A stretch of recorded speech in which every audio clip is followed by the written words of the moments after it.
Hi, and welcome to the Ask Dr. Angela podcast with everyone's favorite OBGYN, Dr. Angela Jones. Have you ever been too embarrassed or shy to ask your own doctor about your, girl parts? Well, you've come to the right place to get straight answers. Feel free to ask Dr. Angela anything women's health related. Obstetrics and gynecology? She keeps it real. Pregnancy? She's been there, done that. Menopause? She'll get you through. Young or old, Dr. Angela's got you covered, girl. Now here's Dr. Angela. What's good, people? This is Dr. Angela, everyone's favorite OBGYN, and I would like to officially welcome you to episode 277 of the Ask Dr. Angela podcast. Summertime is coming to a close. Is it too early to say that? I mean, it is like the middle of August, and kids are going to be going back to school pretty soon. But I guess summer isn't officially over until when? Is it I think it's sometime in October, actually, right? I could be completely wrong. I don't know. But I'm not trying to let it go just too quickly. I'm on the East Coast and don't really want to deal with the cold and the rain and the snow and all of those things. So anyway, I worked out at the gym today and it was insane. I work out at a cross-training facility and the workouts are crazy, but they make you feel so good. I mean, you're crazy to do them. But then again, you're crazy not to do them. I always feel so much better when I do them. It works core, every aspect of muscle imaginable, even muscles that I didn't even know existed. It hurts so good, so to speak. I'm feeling better than ever in my mid-40s. We'll leave it at that. Anyway, today's topic is on the 6-week postpartum visit. And I have to tell you, I do love being an OBGYN. I love seeing my obstetric patients. And, towards the end of the pregnancy, I'm seeing you all the time. I'm seeing you every week. We're engaging in meaningful conversation. Of course, there is some obstetric care involved in the midst of that. But, once you deliver the baby, it's like, oh my gosh, I'm really going to miss seeing you guys. Or ladies, I should say. And for some of the husbands, we have great conversation as well. Whether it's about sports or, shenanigans with the other kids, all of these things, come into play and come up. But, after you deliver baby, oh my gosh, you've had the baby, there usually is a 6-week period where we don't see you. That's changing, now that we're implementing what we're calling fourth trimester care, which is where instead of seeing people at the traditional 6-week visit, we're bringing people back in between, 2 and 4 weeks just to make sure that everything is moving in the right direction.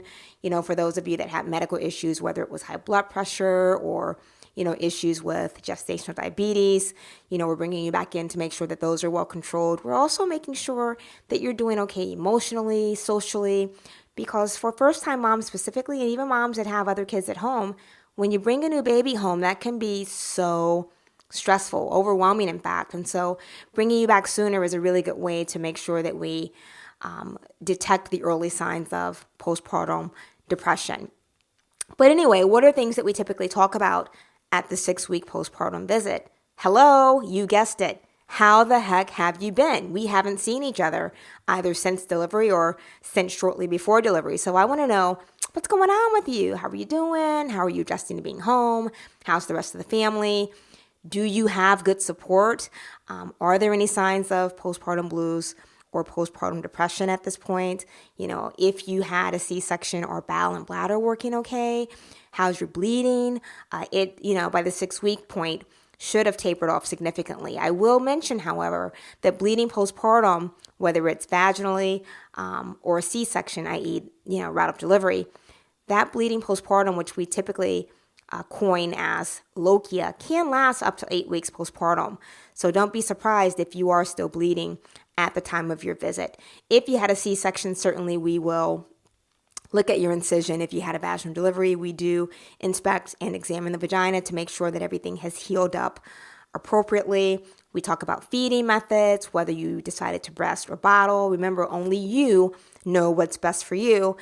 We talk about energy levels. We talk about activity levels. A lot of my moms that are status post C-sections have questions about, oh my gosh, can I start exercising now? What can I do?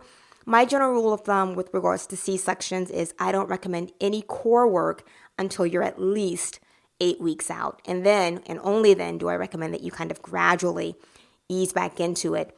Because, a lot of people don't realize it, or they neglect to recognize that C-sections are major surgeries. So my general rule of thumb is that you shouldn't be lifting anything heavier than the baby for at least the first 8 weeks. By the time you come in for your 6-week visit, your incision actually usually has healed over well, and you are able to, now take a bath, go to the beach and get in the water, get in the pool, those kinds of things. Because up until this point, we haven't really encouraged you to do so, because we want to give that incision every opportunity to heal. The other big thing that we talk about at your 6-week postpartum visit, is contraception. Are you thinking about doing anything for birth control? Now, if you are someone that had a C-section and had a tubal at the time of your C-section, then this is not an issue for you. But certainly, birth control and discussing what you may or may not want to do is something that we will visit. We typically don't even address this until the 6-week visit, because up until this point, i.e. 6 weeks, you're still in a hypercoagulable state and at an increased risk of clotting. And so as a result of that, contraceptive options, specifically those that are hormonal, are a contraindication to this point. So whether you decide to go on something combination, i.e. something that has both progesterone and estrogen, or progesterone only, which is sometimes the option for women that are breastfeeding, because they're a little bit shy about, not even shy, I don't think is the right word. They're a little concerned. That's probably a better word. Concerned about decreasing milk supply. Although I will say that by the 6-week visit, you really could theoretically go on a combination pill, i.e. something with estrogen and progesterone, because your milk supply should be established at that point. But in not wanting to take any chances, a lot of women opt for a progesterone only option, whether that's the Depo-Provera, an IUD, pill. There are progesterone only pills, or even sometimes, something non-hormonal. There is a non-hormonal IUD in the market.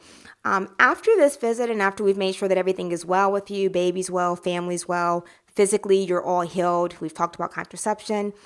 The next time that we really see you is going to be at the time of your next annual exam. That really is the next time that we need to kind of touch base. So that's your 6-week postpartum visit in a nutshell. Kind of ran through that one, right? We're going to end it with that. As is the usual, thank you so much for tuning in to today's podcast. It's always such a pleasure to chat with you all over the world, I might add. I love saying that, all over the world. It's amazing to me, technology and just the reach that we have. It makes the world much smaller. So if you have a question or concern that you want addressed in the podcast, you know how to reach me, askdrangela.com. That's askdrangela.com. You can click on the question mark and leave me an email or question there. You can leave me a direct message on any of my social media outlets, which are also on my webpage. I'm on Facebook, Twitter, Instagram. You all know where to find me, because you guys have definitely been finding me. So again, thank you so much for tuning in. I'm going to leave you with this from Life's Little Instruction Book. It says, number 330 actually, rekindle old friendships. This one was actually really special to me, because just this weekend I spoke with one of my really good friends that I've known since even before medical school. She's now a bigwig, big shot director of ENT down in Mississippi. And, when you have really good friends, it's really important to stay in touch with them, continue to stay connected, and nurture those relationships, because really good friends are hard to come by, and they really are far and few in between. So until next time, look better, feel better, be better. Cannot wait to reconnect on episode 278 of the Ask Dr. Angela podcast. Thank you for listening to the Ask Dr. Angela podcast. For more information on women's health and the show notes for this episode, please visit Dr. Angela at www.askdrangela.com. While you're there, don't forget to leave your own message for Dr. Angela. See you soon! All of the information provided and discussed in this podcast is for educational and informational purposes only and should not take the place of consulting a physician. This podcast is not intended to diagnose, treat, or cure any disease or illness and does not and should not replace treatment from a medical professional.